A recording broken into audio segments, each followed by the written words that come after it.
पाकिस्तान विरोध में ऑपरेशन सिंदूर सफलता परे सारा देश में पराक्रम शोभायात्रा करा जाउछि। ओडिशा रे मुख्यमंत्री बुधवार शोभायात्रार शुभारंभ करबा परे भद्रक रे आज सकाळ 8टारे साइकेल और बाइक शोभायात्रा अनुष्ठित हो जाइछे। शोभायात्रा को सांसद अभिमन्यु सेठी त्रिरंगा पताका देखाई उद्घाटन करथिले। अन्यमानक मध्यरे जिलापाल, अतिरिक्त जिलापाल, जिला भाजपा सभापति, भाजपा नेता प्रमुख जोग देथिबा बेले पुलिस, एनसीसी छात्री छात्र एवं विभिन्न विद्यालयर छात्री छात्र जोग देथिले। जिलापालक कार्यालय शोभायात्रा बाहरी बाईपास छक, बंत छक दे पुणी जिलापाल कार्यालय को फेरिबा परे शोभायात्रा शेष होइथिला।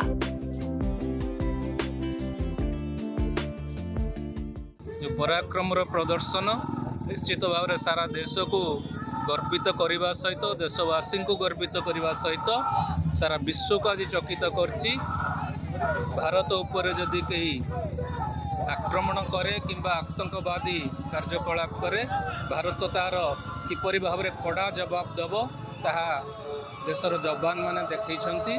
मु प्रभु जगन्नाथ के पाखरे प्रार्थना करिबी जवान मानक आशीर्वाद करंतु तांकर पराक्रम एवं शौर्य आगामी दिन मानक देश को सुरक्षा देवा सहित देशवासी को आश्वासन देव जे देशर बॉर्डर रे तार जवान माने छेड़ा होइछंती देश उपर केही आक्रमण करि परिबे नै। भद्रक सनातन राउतंक रिपोर्ट, धरित्री लाइव।